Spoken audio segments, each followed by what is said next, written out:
Hello friends, welcome to middle class family. Mary Sunkara. ఎలా ఉన్నారు? అందరూ బాగున్నారా? నేనైతే చాలా బాగున్నానండి. మీరంతా బాగుండాలని మనస్ఫూర్తిగా కోరుకుంటున్నాను. ఈరోజు బ్లాగ్ అయితే కంటిన్యూగా చూడండి. మీకు నచ్చితే లైక్ చేయండి, చూసేయండి. మరి బ్లాగ్ అయితే ఓకేనా. మార్నింగ్ అయితే లేవగానే ఇంకా చెత్తలు అవన్నీ ఏం క్లీన్ చేయలేదండి. ఇంకా స్టార్టింగ్ రాగానే వంట రూమ్లోకి అయితే వచ్చేసాను. ఎందుకంటే ఇంకా వెంటనే వంట చేసేస్తే సరిపోతుంది. ఒకవైపు వంట, ఒకవైపు నా పనులు రెండు ఒకేసారి చేసేసుకోవచ్చు అనేసి ఇక్కడైతే ఇంకా స్టార్ట్ చేసేసాను అనమాట.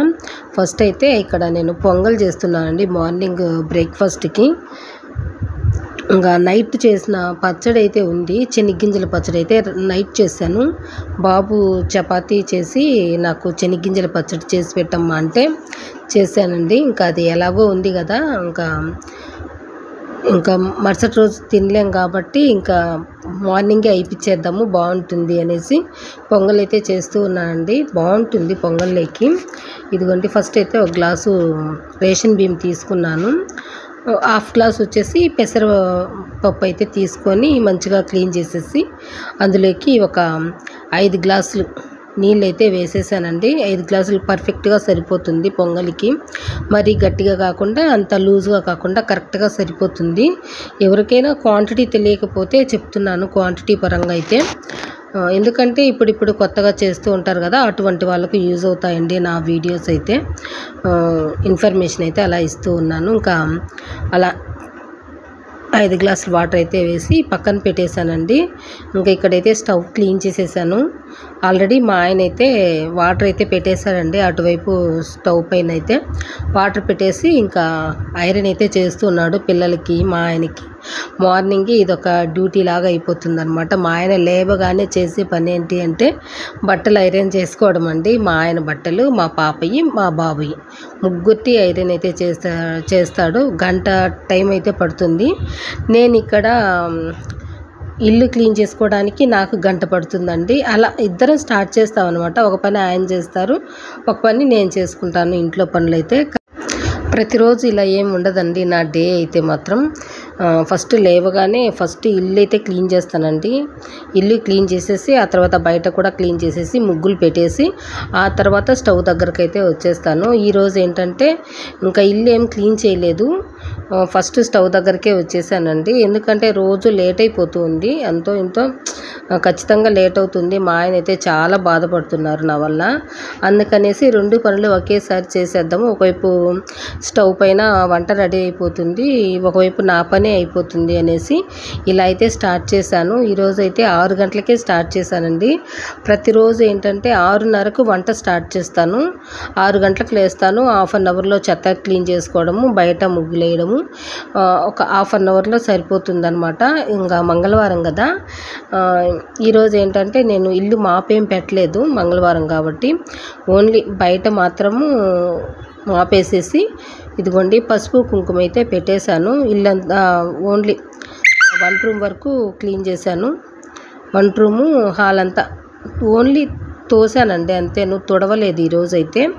తుడిస్తే మాత్రం కంపల్సరీగా 1 అవర్ అయితే పడుతుంది ప్రతిరోజును. ఇంకా మంగళవారం కదా, మాపు పెట్టకూడదులే, ఎలాగో రోజు పెట్టేస్తున్నాను కదా అనేసి నేనైతే మాపేయలేదు మంగళవారం అనేసి. ఇంకా ఇది నిన్నటి వ్లాగేనండి. ఇంకా బయట వచ్చేసి ఇదిగోండి ముగ్గులు అయితే పెట్టేస్తూ ఉన్నాను. ఇంకా స్టవ్ పైన అయితే ఒకవైపు స్టవ్ పైన చూసుకుంటూ ఒకవైపు ఈ పని అయితే చేసేసాను. పొంగల్ అయితే అయిపోయిందండి. ముగ్గు కూడా పెట్టేశాను ఇక్కడైతే. ఇక్కడ ఏంటంటే ముగ్గు వేస్తూ ఉన్నానండి. ఇంకా కాళ్ళ అచ్చర్లు ఉంటాయి కదా, అవి కొంచెం నల్లగా కనిపిస్తూ ఉంటే నాకు నచ్చలేదన్నమాట. ఏదైనా ఒక పని చేస్తే అది పర్ఫెక్ట్గా చేసుకుంటానండి. అంటే ఏదైనా సగం సగం చేయకుండా పూర్తిగా మంచిగా అది పర్ఫెక్ట్గా ఉండేలా చూసుకుంటానన్నమాట ఏ పని కూడాను. అలా చేయడమే నాకు ఇంట్రెస్ట్ అండి. సగం సగం చేసేసి సగం సగము అలా పెట్టడం నాకు ఇష్టం ఉండదు. అన్నీ చేయాలి, అన్నీ సగం సగం చేసే పనులు కొంతమంది చేస్తూ ఉంటారు కదా, కానీ నాకు అలా ఇష్టం ఉండదు. ఏదైనా ఒక పని చేస్తే పూర్తిగా చేస్తానండి. అలా ఉంటుంది అంతే. పర్ఫెక్ట్గా ఉండాలి, నీట్గా రావాలి, ఇలా ఆలోచిస్తానన్నమాట నేను. చేస్తేనే, చేయకపోతే అస్సలు చేయను అనమాట ఏది కూడాను. అసలు స్టార్టే చేయనండి. స్టార్ట్ చేసి చేశానంటే పూర్తిగా చేసే వరకు వదిలిపెట్టను అనమాట. ఏ పైన కూడా నా మనస్తత్వం అయితే ఇలా ఉంటుంది. నేను ముగ్గు పెడితే మాత్రం కంపల్సరీగా ముగ్గులో అయితే పసుపు కుంకుమ అనేది పెట్టేస్తానండి. చాలా అంటే చాలా బాగుంటుంది, చాలా పాజిటివ్గా అనిపిస్తుంది. పదే పదే వాకిలి చూసుకోవాలనిపిస్తూ ఉంటుంది, బయట కొద్దిసేపు అలా ఉండాలనిపిస్తుంది. అదే ముగ్గు వేయలేదనుకోండి అస్సలు బాగుంటుంది అనమాట. నాకైతే అస్సలు నచ్చదండి. బయట కూడా నేను చూడను, బయట కూడా పోను అనమాట ఎక్కువగా. ఒకవేళ ముగ్గు పెట్టేశాను అనుకోండి చూస్తూ ఉంటాను.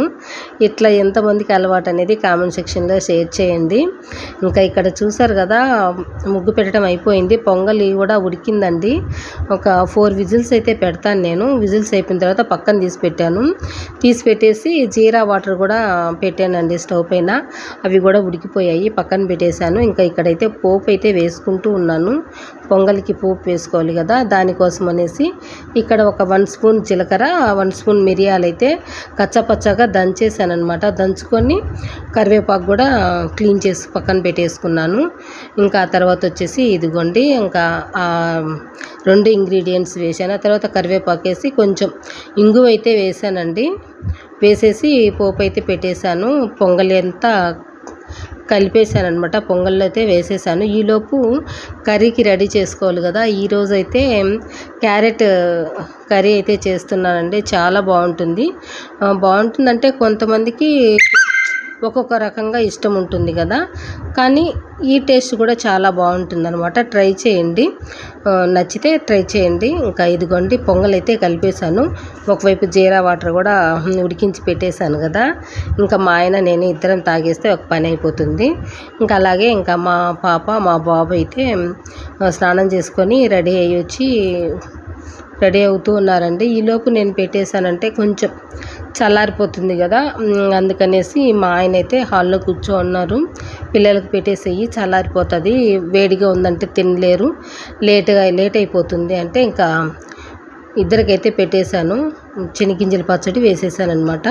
ఇంక ఇక్కడైతే కర్రీకి అయితే రెడీ చేస్తూ ఉన్నానండి. ఒకవైపు ఏమో మా ఆయనకి క్యారెట్లు ఇచ్చాను, అవి సన్నగా కట్ చేయమని చెప్పి. నేను ఫాస్ట్గా కట్ చేయలేకపోతున్నానండి, ఎందుకంటే నాకు 2 చేతులు కట్ అయిపోయాయి అనమాట. అటువైపు ఇటువైపు అప్పటి నుంచి భయం వేస్తూ ఉంది. ఇప్పుడైతే మానిపోయాయిలేండి కట్ అయినటివి. కొత్త చాకు తెచ్చాను కదా, చాలా షార్ప్గా ఉంది. నాకు అలా ఎవరైనా కూడా కొత్త చాకు తెచ్చుకుంటే అలాగే అనిపిస్తుంది కదా, అది చాలా షార్ప్గా ఉందండి. ఇంకా అలా కట్ చేసుకున్నాను. అప్పటి నుంచి భయము. ఇంకా మా పాపకు మా ఆయనకైతే ఇస్తూ ఉన్నాను కట్ చేయమని. ఇదిగోండి ఇంకా ఆనియన్స్ అయితే సన్నగా కట్ చేసేసాను. ఆల్రెడీ ఆయిల్ అయితే పోసి పెట్టాను కదా, బాండీ పెట్టేసి స్టవ్ పైన. ఇంకా ఆవాలు, ఇక్కడ జీలకర్ర, ఉద్దిపప్పు, శనగపప్పు వేసేసాను. కరివేపాకు కూడా వేసేసానండి. అవి చిటపట్లాడిన తర్వాత ఇదిగోండి ఆనియన్, సన్నగా కట్ చేసుకున్న ఆనియన్ అయితే వేసేసాను. అవి కొంచెం ఫ్రై అవ్వాలన్నమాట. ఫ్రై అవ్వటానికి మూత పెట్టేసి ఒక 1 మినిట్ అలా పెట్టేసామంటే ఫ్రై అయిపోతాయి. ఆ తర్వాత ఇదిగోండి సన్నగా కట్ చేసిన క్యారెట్ అయితే వేసి, ఇంకా తర్వాత ఒక 1/2 టీ స్పూన్ పసుపు, ఒక 1/2 టీ స్పూన్ సాల్ట్ అయితే వేసేసి కలిపి మనం మూత పెట్టేసుకున్నామంటే ఉడికిపోతుందండి ఈ క్యారెట్ అనేది. మనం వాటర్ ఏం పోయాల్సిన అవసరం లేదు. సన్నగా కట్ చేసి మనం ఆయిల్లోనే ఆవిరి మీద ఉడికిస్తే ఉడికిపోతాయి. చాలా బాగుంటుంది టేస్ట్ కూడాను. పెరుగులోకైతే ఇంకా బాగుంటుందండి ఇది. ఏదైనా మనం తాలింపులాగా కూడా తినచ్చు. కాకపోతే ఇక్కడ నేనేంటంటే అన్నంలోకి కలుపుకొని తినచ్చు కదా అనేసి టమోటాలు కూడా వేసుకున్నాను. టమోటాలు చూసారు కదా, ఒక 4 టమోటాలు అయితే పక్కన తీసి పెట్టుకున్నాను. అవి కూడా సన్నగా కట్ చేసేసానండి. ఇక్కడైతే క్యారెట్లు బాగా ఉడికిపోయాయి. ఇదిగోండి ఒక 5 మినిట్స్ మూత పెట్టేసి స్లో ఫ్లేమ్లో పెట్టేస్తే ఉడికిపోతాయి. ఇంకా నేను కట్ చేసుకున్న టమోటా ముక్కలు కూడా అందులో వేసేసి కలిపేసి మూత పెట్టేస్తే ఒక 5 మినిట్స్ అవి కూడా మెత్తగా అయిపోతాయి అన్నమాట. కర్రీ అయితే చాలా బాగుందండి, ట్రై చేయండి. క్యారెట్లో టమాటాలు వేసి ఎంతమంది ఈ విధంగా కర్రీ చేశారు ఏంటి అనేది. ఈ కర్రీ కనిపెట్టింది మాత్రం మా ఆయన అండి. నాకైతే తెలియదు ఈ కర్రీ ఎలా చేయాలని కూడా. ఫస్ట్ ఒకసారి చేశారు నాకు ఆరోగ్యం బాగోలేనప్పుడు. నేను తర్వాత సెకండ్ టైం చేశాను, బాగుండింది. అందుకనేసి ఇప్పుడు కూడా చేశానండి. ఇప్పుడు కూడా చాలా బాగుందన్నమాట. ఇక్కడ చూసారు కదా 5 మినిట్స్లో మనకు టమాటాలు అయితే మెత్తగా అయిపోయాయండి. ఆ తర్వాత ఇక్కడ నేను కారం పొడి ఒక 1 టేబుల్ స్పూన్ వేసుకున్నాను. కారం ఎక్కువ తినేటట్టయితే 1.5 స్పూన్ అయితే వేసుకోండి. ఎందుకంటే మనకి క్యారెట్ కొంచెం తియ్యగా ఉంటుంది కదా, కొంచెం కారంగా ఉంటుందన్నమాట.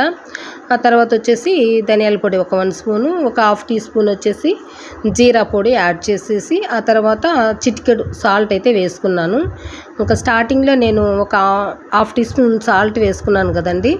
ఇంకా ఆ తర్వాత ఒకవేళ చప్పగుంటుందేమో అనే ఉద్దేశంతో ఇక్కడ ఒక చిటికెడంతా సాల్ట్ అయితే యాడ్ చేసేసాను. యాడ్ చేసేసి మంచిగా మిక్స్ చేసేసి ఒక 1 మినిట్ ఉడికించుకుంటే సరిపోతుంది. 1 మినిట్ లేదా 2 మినిట్స్ మనం మూత పెట్టేసి ఉడికించుకుంటే కొంచెం కూడా మనకు వాటర్గా లేకుండా కర్రీ అనేది రెడీ అయిపోతుంది. చూసారు కదా ఫ్రై లాగే ఉందండి, చాలా బాగుంది. నేను మధ్యాహ్నం తినలేదు, పొంగల్ తిన్నాను కదా, మళ్ళీ ఆకలి అయితే అనిపించలేదండి. ప్రతిరోజు 11 అయిపోతుంది, నేను నా ఇంటి పనులతో సరిపోతుంది అనమాట. 11కి అయితే తింటూ ఉన్నాను. ఇంకా అందుకనేసి మధ్యాహ్నం తినటం లేదు, ఒకేసారి నైట్ 7 గంటలకు అలా తింటున్నాను. అలా ఇంకా సాయంత్రం అయితే తిన్నాను, చాలా బాగుంది. మీకు ఇష్టమైతే ట్రై చేయండి. మామూలుగా అయితే నేను చెనిగ్గింజలు వేసి చేస్తాను, ఈ ధనియాల పొడి జీరా పౌడర్ ఇదంతా ఏం వేయను. ఇంకా నేను క్యారీ అయితే పెట్టి పంపించేస్తానండి. ఇంకా మా ఆయన పిల్లల్ని అందరూ ఒకేసారి వెళ్ళారు, 8కి వెళ్ళారండి. ఇంకా నేను ప్యాంట్లు అయితే వేసేస్తూ ఉన్నాను, ఎండకు పోతుంది కదా అనేసి. ఫేస్ ప్యాక్ 2 టైమ్స్ అప్లై చేశానండి, ఫేస్ చాలా గ్లోగా ఉంది కదా. చూసారు కదండి బ్లాగ్ మీకు నచ్చితే ఖచ్చితంగా లైక్ చేయండి. ఎవరైనా మొదటిసారి నా వీడియోస్ చూస్తున్నట్లయితే సబ్స్క్రైబ్ చేసుకొని బెల్ ఐకాన్ క్లిక్ చేసి ఆల్ సింబల్ క్లిక్ చేశారంటే అండ్ నోటిఫికేషన్స్ మీ వరకు వచ్చేస్తాయండి. నెక్స్ట్ వీడియోతో మళ్ళీ కలుసుకుంటాను. థ్యాంక్ యూ అండి.